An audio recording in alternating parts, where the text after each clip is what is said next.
Religion is one of the most divisive things in our lives, and one of the problems with that is that it's probably true. A lot of religious conflicts involve armed warfare, and that's been true throughout history. And that is a very sad problem in our lives, but an interfaith collaboration for peace is working to turn that around and helping to achieve, through the United Nations, Millennial Development Goals. And it's the young people that are really carrying the banner of this. And I have two of those young people right now. They're going to talk about the One Young World movement. Is it One Young World movement? Yeah, absolutely. Absolutely. This is Bogdan Gogulan, and he's a Russian representative of One Young World. And next to him is the lovely Ayla Karaiko. Karaiko, did I get that? Exactly. We went through this before the show. And I warned them that I would probably not get it right. You're a One Young World ambassador from Bosnia. Yes. What it is, first of all, a lot of people aren't aware of the Millennial Development Goals of the United Nations. It was brought up with great fanfare a few years ago and had great strides. But what actually is it? Well, really, it's the first time in the history of humanity that the majority of the nations around the world agreed on the common set of objectives, and there are 8 of them, and they touch on the things like universal education, reduction of poverty, improvement in maternal health, and the child health around the globe. Because we have to consider that what about half of the world population living below the poverty line, and so really to address those issues, humanity needs to come together and act, and to give them a certain common set of goals. United Nations in 2000 came together and voted in the Millennium Development Goals with the with the set deadline of 2015. And so 2015 is now 5 years away, so actually next week the global leaders are coming together again to New York to review the progress of Millennium Development Goals, and that's how we time our appearance here and this discussion of the interfaith collaboration and how that can help Millennium Development Goal and achieving them. Because it seems like a no-brainer that all of those goals about ending poverty, about justice, about righteous behavior, about treating people fairly, it seems like it would be an easy step, but it really is not that easy. So how are they in that movement? Like, where are they now? Are they meeting their goals, or are they not? Or I think there is a progress on different goals, and some goals they're a little bit further ahead than on others, but in general mood is that we're going to miss the goals in 2015, and so there are discussions about, okay, what's going to happen in this case beyond 2015, what kind of goals we need to adopt and how we need to change the process. However, whenever we discuss the delay in the achievement of those goals, we need to understand that every day about 20,000 kids die because we are not able to achieve those goals. So thinking about another agenda for 10 years, just multiplied by the number of days, the number of kids dying every day. So that's the impact. So really we have to think about what can we do in the remaining 5 years in order to achieve them. And we strongly believe that one of the things that we need to do, which is actually not reflected in Millennium Development Goals, is to achieve peace, to make sure that there is no conflict. And the majority of the conflict is, unfortunately, motivated by religious differences or excused with it. Right, exactly. Ayla, you were from Bosnia, and if you're probably under the age of, if people are under the age of about 20, they may not remember the Bosnia conflict. Hundreds of thousands of people were killed in that. Well, yeah. I'm born in 1991, so I was a baby when the conflict happened, but I still remember what I missed when I was a child. I didn't have Barbies that most of the people had. I didn't play, I didn't have a chance to go out with my friends, and I remember the bomb which hit my apartment. However, I don't even have to remember those things because I live with them every day. Even now, there are so many conflicts which are still happening. There are so many happenings where it's obvious how religion is misused by religious and political leaders also. What is the state of Bosnia today? It is one of those countries that is struggling to overcome what happened there, the religious conflict between Muslims and Christians, unfortunately. But how is Bosnia today? Well, Bosnia is a developing country passing through a very hard transitional period. The biggest problem, I would say, is that there are 3 majorities which still struggle to overcome their differences and to achieve some mutual understanding. However, politics plays a huge role here because, as I said before, religious and political leaders use our differences to achieve their political goals in their campaigns every year in elections.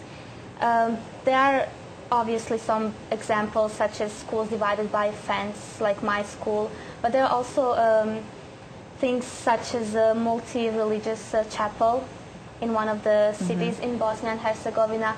But unfortunately, people don't know about this. What usually happens is that with help of media, all bad things, all bad peoples with bad goals, with bad aims are promoted and the world knows about them. However, any times when there's a religious leader saying, stop, we shouldn't do like this, we should do it differently, no one really promotes that. Everyone Right. just stays quiet. You bring up a very good point, because one of the things about religion is that it is the red herring, what you call the red herring. It's the scapegoat for a lot of things that happen, bad things that happen in the world. The real issue is, as from a religious standpoint, is sin. I mean, it's people behaving badly, people using religion to propagate whatever behavior they want. You know, it's like, because, you know, Allah said in the Quran to kill the infidels, I'm going to kill the infidels, but they don't stop to think about who are the infidels, who are those people. And even in Christianity, you know, so much of the Old Testament is on this narrative that in certain parts God says, go out and kill these people. Well, you got to understand that in the context of the Bible's narrative, and if you don't, then you're really committing a heinous act.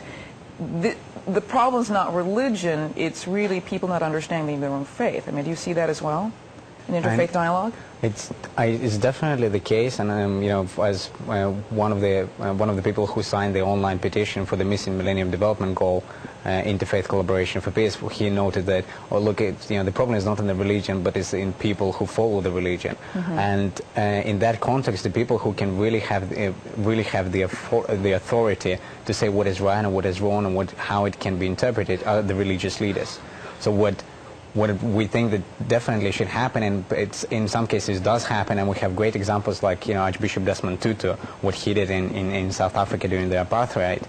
We don't see enough of that happening these days. Religious leaders stepping in and saying to political leaders, wait, you just right now use the name of God out of context. And as a religious leader, as a person who know about this specific religion, I can tell you that you are out of line and you can't do it. And in this case, a lot of people are going to listen to it, but unfortunately, we don't hear enough of that.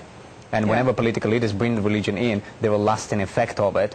It's not something, it becomes the crisis of identity, and it's not something that can be overcome, you know, in the course of a year or two. Right. So that's why political leaders should be very careful when they're touching religion, and whenever they do happen to do that, world religious leaders and local religious leaders should stand in place on guard to make sure that religion is not misused.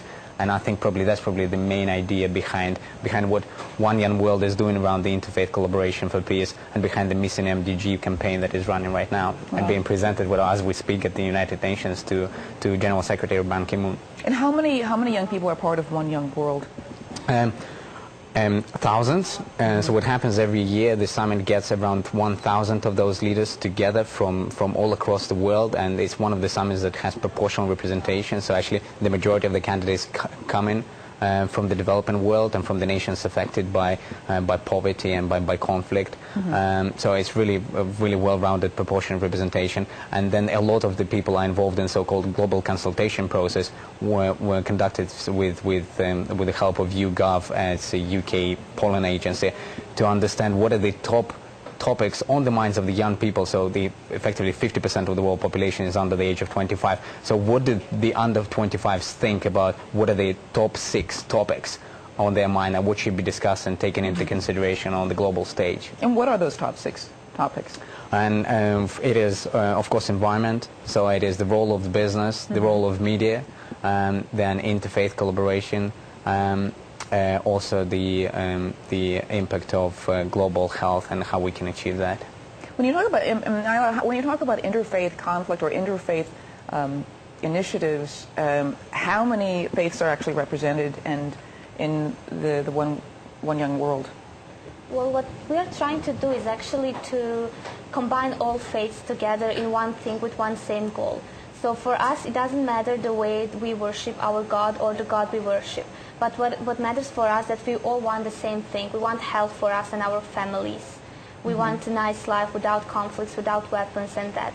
So we are, of course, every religion existing on this world is welcomed, and I think most of them are represented by delegates of One Young World. And if not, I'm sure they will be in the next summit, which will be held in Switzerland in September 2011. How much power will you have at the United Nations? I mean, how many people are going to be putting the microphone and the camera of One Young World ambassadors to saying, you know, what's happening here? I mean, how much influence are you going to have there? Well, you know, we started here at Fox, a great place to start, so hopefully more things to come. And really, well, look, we live in the world when it's not about how much, you know, do you have a better support, do you have a better, you know, education, better financial support, etc. We're living in the world where what's the most important is ideas.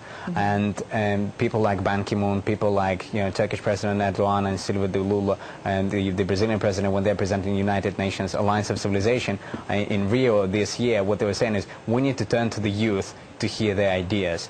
We're in the world where we are scarce on the ideas, and it's really but that's what is driving our world. So we need to go to the young people and ask them, okay, what should happen next? You have the 50% of the world population, so you know what should we do? You tell us. Yeah. So and I hopefully the media is going to pick up on that message, and they're going to be kind of more people listening to what happened. So. And you know, there's a natural distrust of older people to younger people. You know, they don't know what they're talking about. But the sad reality is, in these areas of the country, the world, like in Bosnia and in parts of the Middle East. There's been so much conflict. It's the young people that are left. I mean, they're the ones, the older people, the older generations kind of died because of the conflicts, and the young people are the ones who actually have to pick up the pieces. And you know what, and it's a sad thing to hear that, but I think what we unfortunately see also a lot around the world, that young people, they don't have chance to live until becoming old and actually sharing their wisdom. A lot of them die well before that, and I think that's the tragedy of our world. So what we need to do is we need to listen to them while they're here and making sure that they're still there 20 years on to share their wisdom and experience and take part in building better humanity. What's the one thing you'd like to see happen at the United Nations as they discuss this Millennial Development Goal? Well, one, to make sure that they do agree that it has to be achieved by 2015, and they do everything in their power possible.